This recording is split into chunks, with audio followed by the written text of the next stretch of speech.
Journalist TV news కి స్వాగతం. హోలీ పండుగ రోజు పాల్వంచ మండలం కిన్నెరసానిలో ఫారెస్ట్ మహిళా గార్డుపై మద్యం మత్తులో యువకుడు దాడి చేసిన ఘటన చోటు చేసుకుంది. కిన్నెరసాని గ్రామ ఫారెస్ట్ గార్డు ఉద్యోగరీత్యా మహిళా ఉద్యోగిని.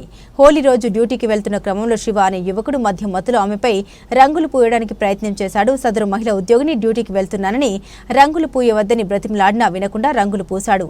అంతటితో ఆగకుండా ఆమె ఇంటికి వెళ్లి తలుపులు పగలగొట్టి ఆమెపై దాడి చేశారు.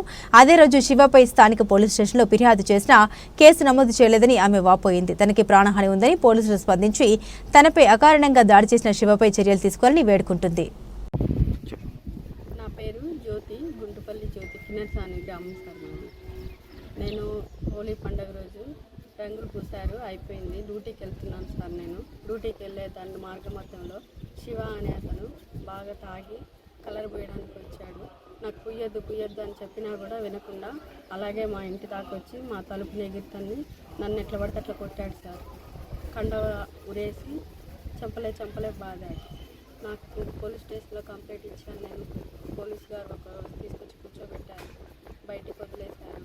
ఆయన అలా తిరుగుతూ ఉంటే నాకు ప్రాణహాని ఉందని భయపడిస్తున్నాను. అందుకు న్యాయం చేయగలరని కోరుతున్నాను. ఎఫ్ఐఆర్ ఫైల్ కాలేదు సార్, చేయించగలరని కోరుకుంటున్నాను.